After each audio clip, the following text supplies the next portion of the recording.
All right, welcome back. So now in this lesson, what I'm going to share with you is the 3 keys to success and how to optimize your cold outreach campaigns. So this is really more of like a troubleshooting module, just so you can understand, what makes a successful campaign, but also so you know where to look if something doesn't work. I think with anything we're doing in our business, with any project or even any marketing campaign, we need to know what are the components of that bigger picture and how to really optimize it. It's just like, if you have a car and the car isn't working, you go to a mechanic, they know that there's only so many things in the car that they need to look at or fix to make the car work again, right?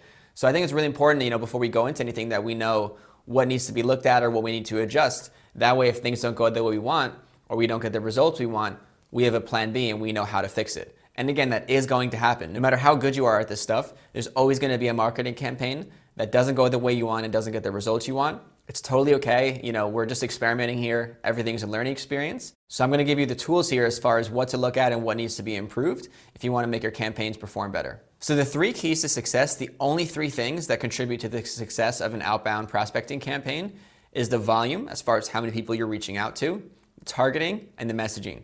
That's really it. What I love about this system is it's very simple and there's not so many moving parts.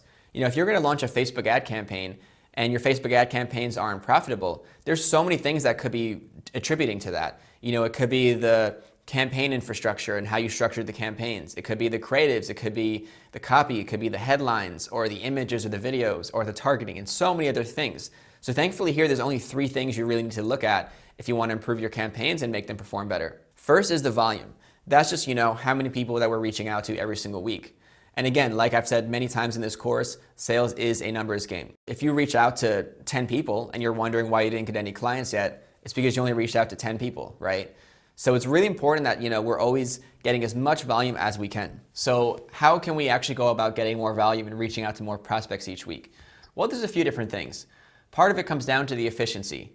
That's why I recommended you in this course that you look at outreach as a 3-step process. You collect all your prospects first, you message them all in the same time, and then you follow up with them separately. So I find that when we kind of chunk work together, when we group related tasks together, we can be a lot more efficient because we can really get in flow with it. So that's one thing. Make sure you're following that process. A second thing is don't be distracted. When you're going down to do any of these outreach activities, put your phone on Do Not Disturb, turn off all your notifications, be alone if you can, and really just get to it. Just get it done. The sooner that it's done, the sooner that you can move on to the next thing. So yeah, make sure that there's 0 distractions. You can be totally focused and you can really smash through it each day. And then we've taught you a lot of the other things in this course around being efficient, like having a template before you start so that you can just copy and paste and maybe adjust it a bit. And also, when you're doing that personalized research, keep a timer on so you don't end up spending an hour or 2 researching, one prospect that could have taken you 5 minutes. And also, as you go on, you're just going to be more efficient. I would say don't stress too much about, your numbers in the first 2 weeks. Don't stress too much about how much you're getting done in the first month. Like anything, it takes time to kind of get the hang of it. And as you get better at it, you'll just be more efficient, you'll just be faster. So with time, you'll get a lot better at this stuff and you'll be able to hit bigger numbers each day. So that's really the efficiency. And other than that, it's really just the effort, right? There's only so much that we can help you with through the efficiency side, but you have to just put the effort in. And you should, right? You should be motivated to do this because this is your business and your leads and your sales are the lifeblood of your business. If you're feeling ever stuck and you're feeling like you have a hard time putting in too much time each day, then just sit down and think about the goal and why you're doing this in the first place. That's why I had you make an income goal in the beginning of this course. So think for a second, what was your revenue or your income goal that you set in the beginning of this course? And did you stick it up on your wall? I hope so. But if you did, think about it for a minute. Like, what would hitting that income goal mean to your life? How would that help you personally? How would that help your family if you have one? What would that do for your business? What would you do with that extra cash flow? Really think about it. Really think if you were making 3 times or 4 times as much as you are now, how would that really help you in your business? And if you ever have a hard time, putting the time in, putting the effort in, then just get yourself back into that state and think about that. And ultimately just know that this is temporary. As your business grows more, you can definitely hire someone to do this process. You can even put them through this course, right?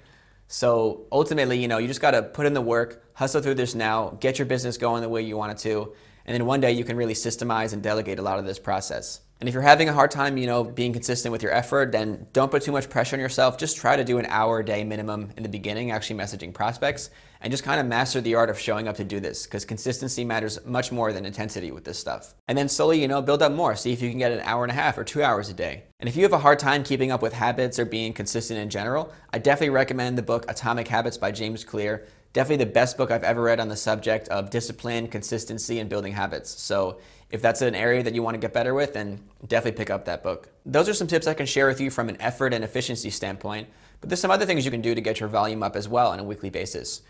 In one of the coming lessons, we're going to be sharing about automation and how you can be using some software tools to actually automate parts of this process, and that's going to be massively helpful when you are ready for it. And also, eventually you can delegate this. I wouldn't recommend delegating it at first, because one thing I've learned as an entrepreneur is that we need to do something ourselves first so that we can deeply understand it. And only at that point, once we deeply understand it, then we're in a good position to delegate it. Because if you try to delegate something that you have no idea how it works, like how are you even going to know if you hired the right person for that? How are you going to be able to check over their work? How are you going to be able to help train them or problem solve if something goes wrong? So very important that you do this process fully yourself and get good at it. But eventually you can definitely delegate it.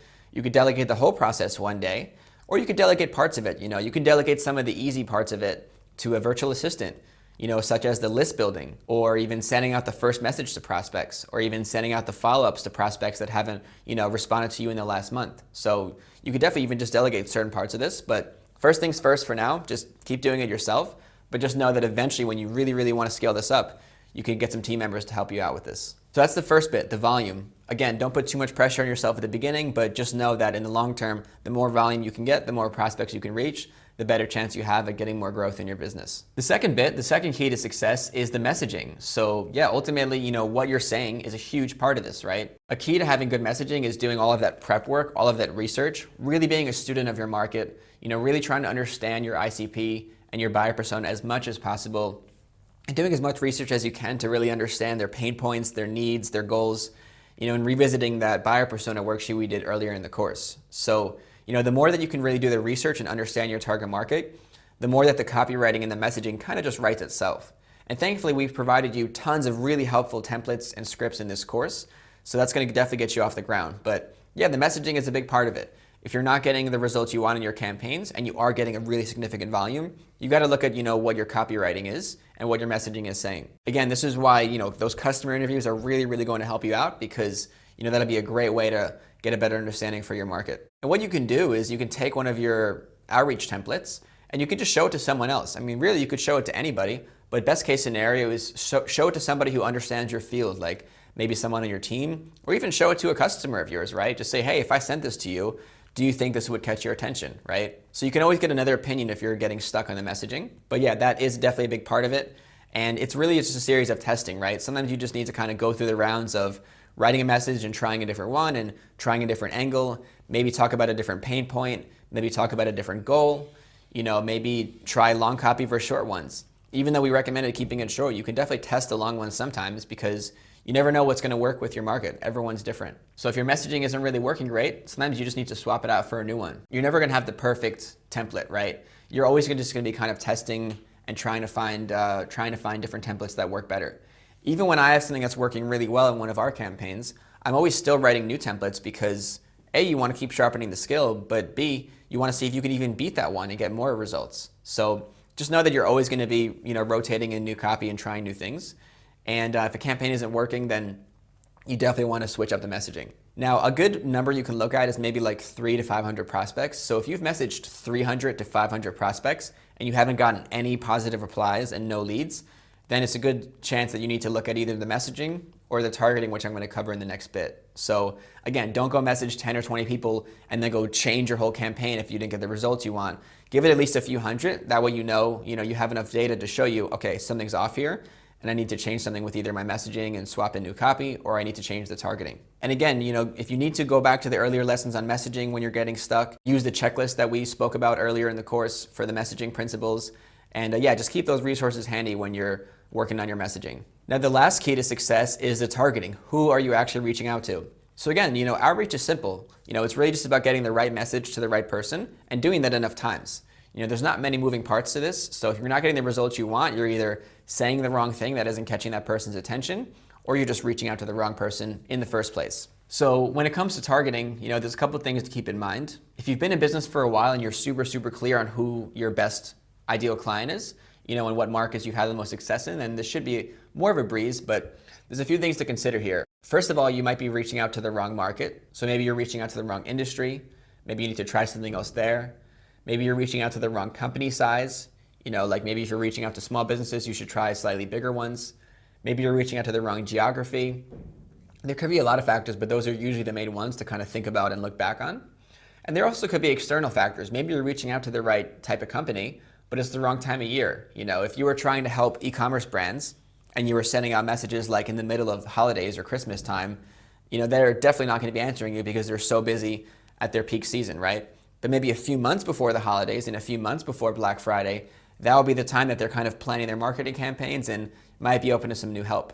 So again, always just consider time of year. Again, may or may not be relevant for your industry, but consider those external factors as well. So again, you could just be reaching the wrong market, or you could be reaching the right market, but you're reaching the wrong job title. Maybe you're talking to the owner, but you should really be talking to the marketing director, or you should be talking to the project manager or a sales rep or something like that. So always just be testing and playing around with different job titles. Again, best thing you can do, if you can, is think back to past clients and what were their job titles and use that as a reference. But ultimately, it's something you also just want to always be testing around a little bit, especially when you're in a new market. If I was going to be going into a totally new industry, I would be right off the bat developing a few different campaigns, for maybe the 3 or 4 job titles that I think might work the best. But again, you never know until you test, so it's really just a game of experimentation and patience. So you could be either in the wrong market, you could be in the wrong job title, or you could have the right idea with, the type of company you want to reach and the job title, but maybe you're just, getting the filters wrong when you're actually building your list on Sales Navigator or Apollo. You need to really be playing around with that as well. And again, we have lots of material earlier in the course showing you how to use those filters. So just make sure you understand that well and are playing around with that. But again, it's going to take a couple of goes. So if a campaign isn't working the way you want, if you've messaged maybe a few hundred or even 500 people and haven't gotten one lead yet, take a look at your messaging, take a look at your targeting, and see what you can play around with and tweak up there to get the campaign working the way you want. Those are the only 3 things you really need to optimize and look at if you want to get better results. Hope that's helpful, and I'll see you in the next one.